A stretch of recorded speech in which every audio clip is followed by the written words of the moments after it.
और डेवलपमेंट भी हुई है। इसराइल और लबनान के दरमियान एक मुआहिदा, एक फ्रेमवर्क तय हुआ है। वो क्या है, ज़रा क्विकली हम आपको बता देते हैं कि उस फ्रेमवर्क के तहत क्या क्या बातें जो हैं वो तय हुई हैं। दो उसकी भी बार बार वायलेशन हम देख रहे हैं, लेकिन बैठकर कम से कम एक स्ट्रक्चर जो है उस पर वो अग्रीमेंट की हमें आसार नज़र आ रहे हैं। अमरीका की सालिसी में इसराइल और लबनान के दरमियान 14 निकाती फ्रेमवर्क मुआहिदा तय पा गया, जिसे लबनानी महाज पर जारी जंग के खात्मे और मुमकिना मुस्तकिल अमन की जानिब एक अहम पेशरफ्त करार दिया जा रहा है। मुआहिदे के तहत लबनानी फ़ौज पूरे मुल्क में अपनी अमलदारी बहाल करेगी, जबकि इसराइली अफवाज मरहलावार लबनानी सरजमीन से वापस जाएंगी।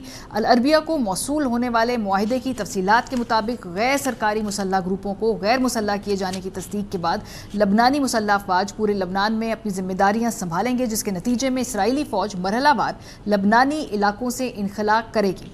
फ्रेमवर्क मुआहिदे में लबनान ने इस बात की तौसीक की है कि मुल्क की सलामती, दिफा और जंग या अमन से मुतालिक तमाम फैसलों का अख्तियार सिर्फ लबनानी रियासत और उसके सरकारी सिक्योरिटी इदारों के पास होगा। मुआहिदे में ये शिक भी शामिल है कि अगर हिजबुल्लाह की जानिब से इसराइल पर हमला किया जाता है तो इसराइल को जवाब देने का हक हासिल होगा, जबकि दोनों ममालिक इस अज़्म का इजहार करेंगे कि वो एक दूसरे के साथ अमन के साथ रहने की कोशिश करेंगे। दस्तावेज़ के मुताबिक दोनों ममालिक एक जामे अमन मुआहिदे का मुसवदा तैयार करने के लिए मुश्तरका वर्किंग ग्रुप्स भी तश्कील देंगे। उधर लबनानी ज़राए ने अल अरबिया को बताया कि इसराइल के साथ तय पाने वाले फ्रेमवर्क में वाज़े तौर पर इसराइली फ़ौज की मरहलावार असर-ए-नौ तैनाती और इनखला का जिक्र है, ताहम इसमें लबनान में इसराइली फ़ौज की मुस्तकिल मौजूदगी को तस्लीम करने की कोई शिक भी शामिल नहीं है। दूसरी तरफ हमने देखा कि एक अहम फरीक हिजबुल्लाह ने इस फ्रेमवर्क को, इस मुआहिदे को फ़िलहाल मानने से इनकार कर दिया है और उसका है कि ये मुकम्मल तौर पर एक सरेंडर है, ये डील नहीं है।